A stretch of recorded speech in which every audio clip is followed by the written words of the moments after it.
Hello there, this is Big Benedict. We're playing Dead Space 2 on Zealot difficulty, and this is my guide for clearing the game without taking any damage. And we are on Chapter 5 of 15. We're in the frozen catacombs here, and if memory serves, there aren't anything if I can get my grammar right before I start screaming and raging like I'm wont to do. There really isn't anything that's extremely difficult in this chapter. I did run into a little bit of a snag in the next chapter, but I already knew that part would give me an issue. So the checkpoint is right here, and this room has nothing in it. The next room has a puker, and if you learn the patterns of these enemies, everything gets a lot easier. So the guy's going to jump out right here and starts to spray you. There he goes with the wind-up. We're going to throw that shit back at him. And I think this was the room. One of these rooms, I was sitting really close to the screen, and I went around a corner, and then I saw one of those pukers, and I jumped out of my seat backwards, and I was just like, holy fucking hell. And I know where it's coming to. And it's not that they're scary, it's just that you round a bend and you don't expect anybody to be there, and then lo and behold you see a monstrosity. But that slasher will jump out there, and then this puker will jump out right here. So just take them down. Also, don't approach them when they're fizzing and dying, because that is an area of effect where their bodies are. So just give it a few seconds and then approach them to stomp on them. So what I did right there is, instead of meleeing with those boxes, I just decided to shoot it. And this room here, I was a little uncertain what was happening, so I just kind of improvised. But that particular puker is coming up, and he's right next to a collection of bodies, some of whom I think spring up.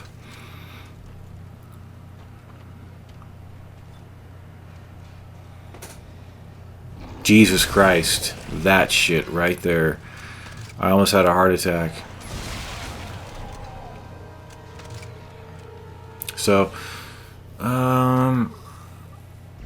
I don't think I have the detonator. So in the next chapter, I make a pretty bold move, and I'll show you where it is to use the detonator schematics to deal with the Leapers, who I think are the hardest enemy in this game, just because they're so quick.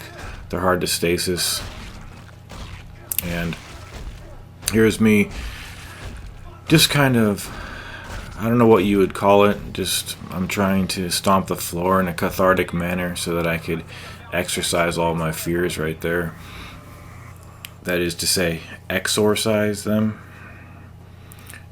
So I'll speed this up, and a power node sits on this table right by the hacking terminal, and this is pretty simple.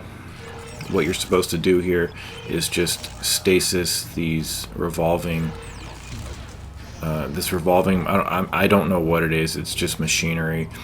Just stasis it, and then pull down the two gadgets to clamp it down and secure it with gravity. But I probably don't even know what the hell I'm talking about. I did actually watch Interstellar over the course of a couple of days, because I can only sit down and watch a movie for so long before I tire of it and I just want to move on. It took me about 3 sessions to finish Interstellar. Good movie. Nolan never disappoints. I really like Christopher Nolan, but that's probably the only movie I'll watch this entire year, because I don't like watching movies and I don't like watching television.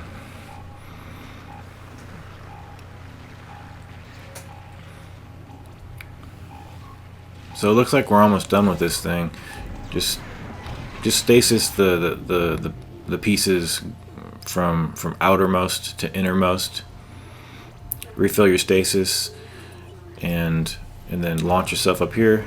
Shoot the base of the fan And don't forget this gold semiconductor right here, and the schematics. Where is it? Oh, there it is. I see it now. A gold semiconductor, I believe worth 3,000. And then with this here, you want to shoot the base, not the hole, and then go through here quickly, or you'll get cut in half and have to start the entire game over again if you don't have a save file. I think my first save file on hardcore, once I truly got into the groove of it, if you'll excuse the colloquial expression, was I think chapter 8. It's a progressive kind of thing that you have to do. I remember my first save when I was first starting the hardcore run was like on chapter 3, and then I kept pushing it to chapter 4, chapter 5, chapter 6, all the way up to chapter 8.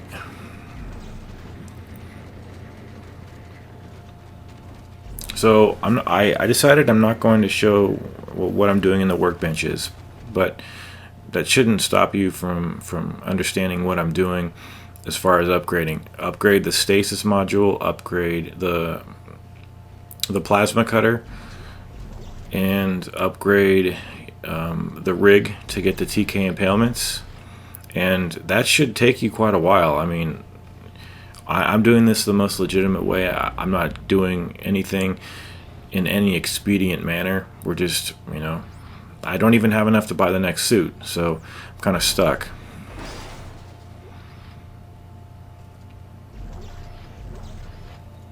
A lot of stuff in this room, though.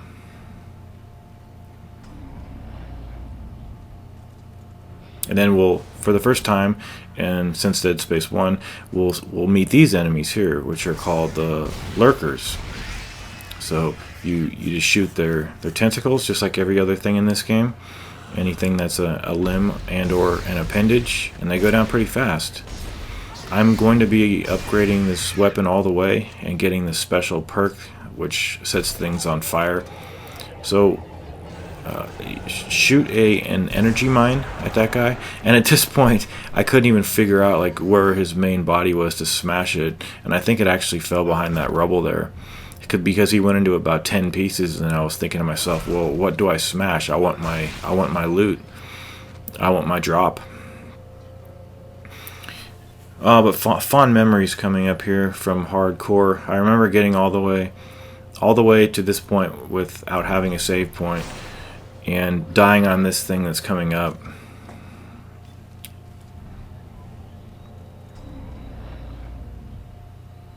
So the more damaging your plasma cutter is here, the less time this is going to take you when you think about it, provided you're somewhat accurate. Because think about it, if you only have the plasma cutter dealing a certain amount of damage, say you're halfway to, say you've upgraded the plasma cutter halfway, and it takes like 4 shots. I don't know how many it is, but it's either 4 shots or 7 shots. 4 shots means you have to be less accurate, and you can do it more quickly. Excuse me. Children killing time now, so the best place to go is back here, into this location.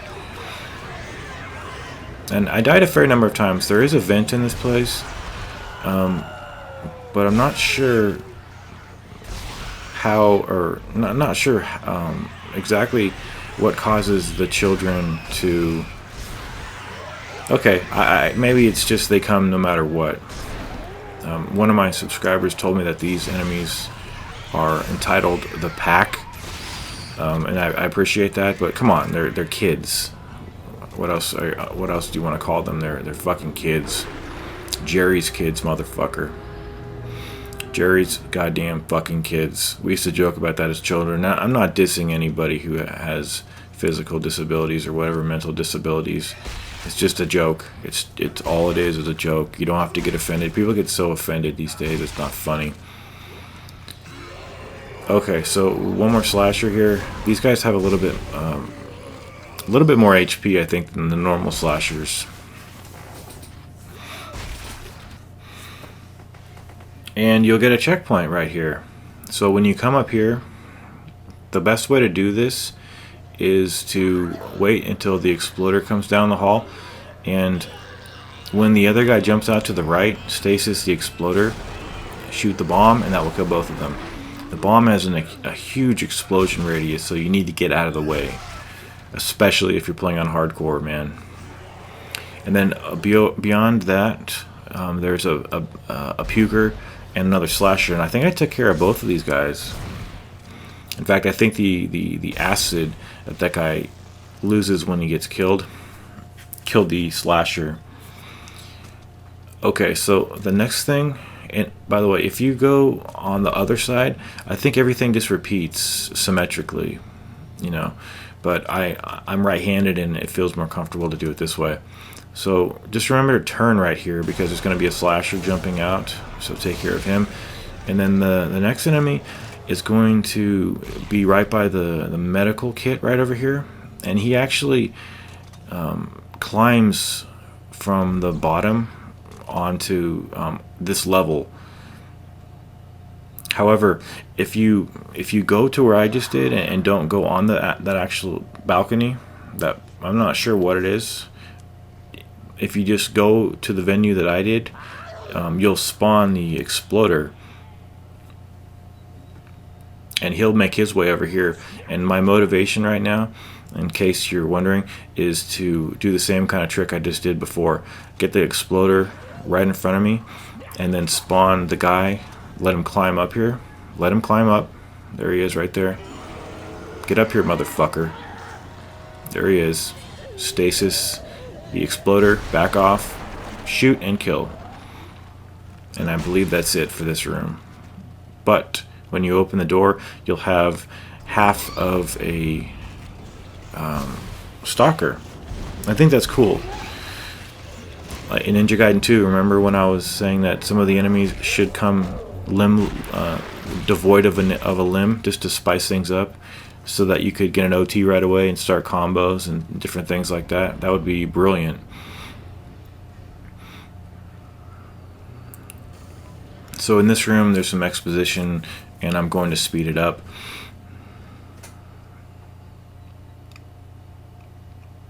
And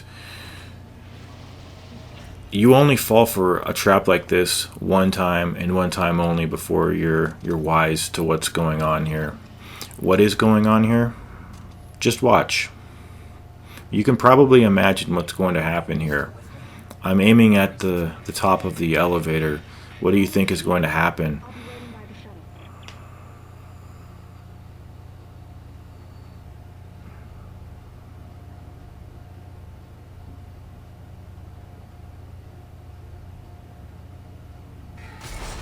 There you go, you shitty bitch. As I mentioned, that only tricks you one time, and one time only. So when we come out of here, there's going to be some items. Over to the right, there will be a save station and some schematics I think for the detonator. So let's take a look. I try to hold these up so that we can see what they are every time. A node, very important. Get the node. What schematic is this one for? The detonator. Now, we're not going to actually be able to get that until the next store. And the next store is technically after a very difficult battle in the next chapter. But like I earlier kind of alluded to, I'm going to make a bold move and push for it. So here's the deception here.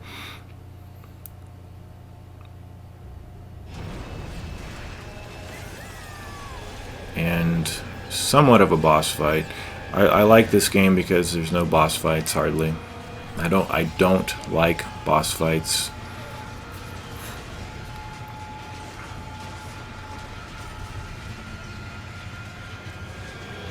So just tap the A button, and then what you want to be doing is looking for the yellowish infected areas on this guy's body, and just shooting him very rapidly. I never died here on hardcore. So we had another run-in with this guy in chapter 2, and here's the second of that of that thread. So here he is, just to shoot the yellowish area, and then I believe after this we're going to be running from him. Now this is kind of tight here about the timing. So what you have to do is, when you use your kinesis module to drag the door, there's only one door. Just drag it and flick it just a little bit to the left. You don't have to stand there for a long time and drag it all the way, because you just don't want to die here. If you're on hardcore and you die here, you'll want to kill yourself. So just grab hold of it, kind of flick the analog stick, and it will slide to the left and it will open. And then the only thing left is to shoot one of these incendiary barrels to get this guy the hell off of us. So just look for red, shoot, and you win. Take care.